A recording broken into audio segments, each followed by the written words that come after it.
Let's start with the more complicated questions.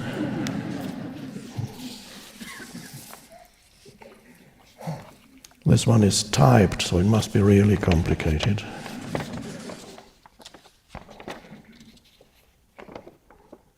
I don't have any doubt that we are being playing a human role, and I don't have any doubt that we are one with the entire universe, and that individuality as a person, an ego, is nothing else but an illusion.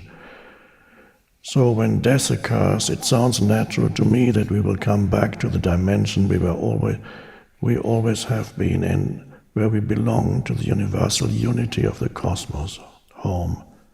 In the very seldom occasions in which you slightly touch, something's happening to my voice, the edge of the issue of reincarnation, I always get the impression that you, with your often used explanation that you are not a dead master,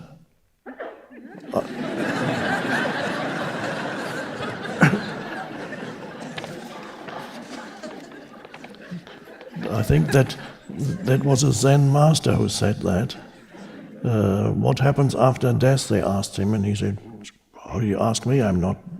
Well, they said, you're the master, and then he said, yeah, but I'm not dead.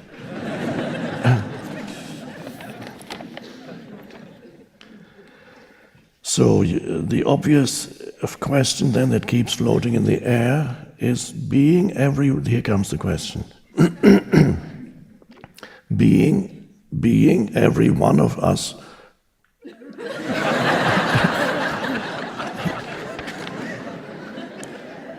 one with the totality, and seen clearly that individuality is just an illusion created by the mind, then what or who is that unity that supposedly reincarnates?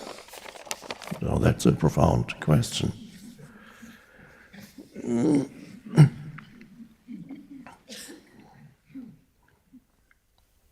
So if it's if that is an illusion, what is it that reincarnate, that's an interesting word. It comes from Latin, and it has in there somewhere C-A-R-N, which means flesh,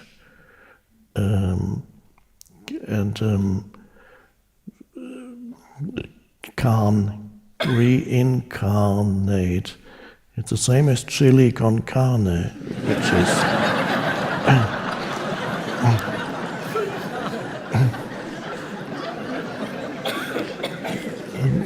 no, in the dish chili con carne. Carne, of course, means meat because it's dead. When it's alive, it's flesh. English language has two words, because who would want to eat flesh? In German, you eat flesh, but that's another story. Reincarnate is to assume a physical form, a fleshly body. So you reincarnate into that. What is it then that assumes the form of the physical vehicle?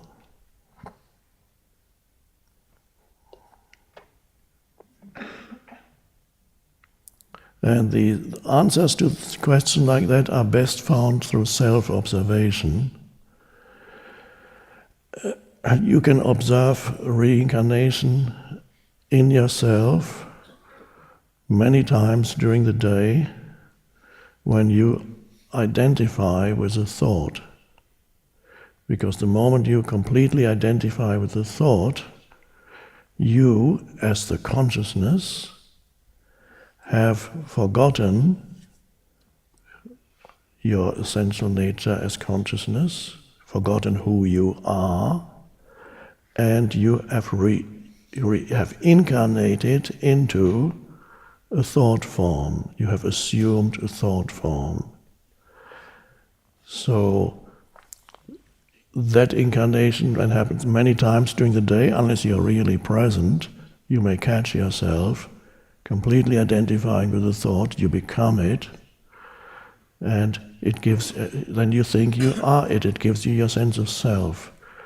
And that's basically how reincarnation happens, and now you know directly, without needing some abstract philosophical discourse on my part, you can verify in your own experience what incarnation is and how it happens. You lose yourself in a kind of hypnotic state. It's a kind of, when you're completely identified with a thought, it's a kind of dream.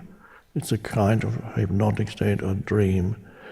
So the consciousness, then, one could say, you as a person, well, this goes a little bit into almost philosophical thought, you as a person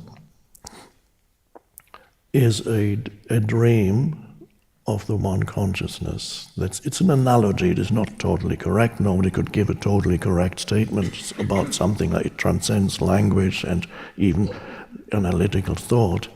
But just as an approximation, just to get you a feeling of what it might be like, you as a person, you can, well, I'm just suggesting to you that maybe for a moment you consider the possibility, not trying to convince you of anything, or I'm not saying this is the ultimate explanation, but just suggesting that you might consider the possibility that you, the person that you are or seem to be in this particular time, incarnation, is an aspect of the dream of the universe. You are a figure in the dream of the universal consciousness.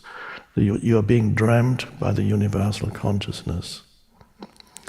And then you disappear, and then perhaps you reappear again because you haven't realized your identity with universal consciousness. So the dream continues in a slightly different form and a bit more drama, and then you disappear again, and then the dream happens again in a slightly different form, until the urge to this pull towards incarnating, identifying with form, begins to dissipate. And this may be happening in this dream character that you are here. The urge, the desire to reincarnate into the next thought form, because the thought form gives you your sense of self and your identity, and you begin to awaken to a deeper reality of who you are. And then you will notice in this lifetime the urge to reincarnate into another thought and another decreases. And so you can observe in this lifetime that the urge towards reincarnation diminishes. So, and that's one could say perhaps, that process, it happens because the universe is becoming more conscious, is awakening to itself. One could almost say that the universe all started off as a big, huge dream, the dream of form, gradually becoming more and more complex. And then another stage is reached when the dream begins to... There's so many things that you can, with reference to yourself and self-observation, that will tell you a lot of mysteries in the macrocosm. If you look into the microcosm of yourself and observe yourself clearly, because there's a famous ancient dictum, as above, so below. So you are, in a way, in many ways, you are a reflection of the macrocosm, of the totality. So just through self-observation, you can find many answers to questions that arise concerning the universe. So In fact, the deepest answers you find by turning your attention within. Less deep answers you find by turning your attention without, and you get big telescopes. And then you forget who or what is looking through the telescope. The mystery is out there, and you forget that the greatest mystery is the fact that there's a consciousness, that the universe is looking at itself. And the universe is conscious, or becoming conscious, waking up. So these are not ultimate explanations, but approximations or analogies that perhaps can give you a sense of how this all works.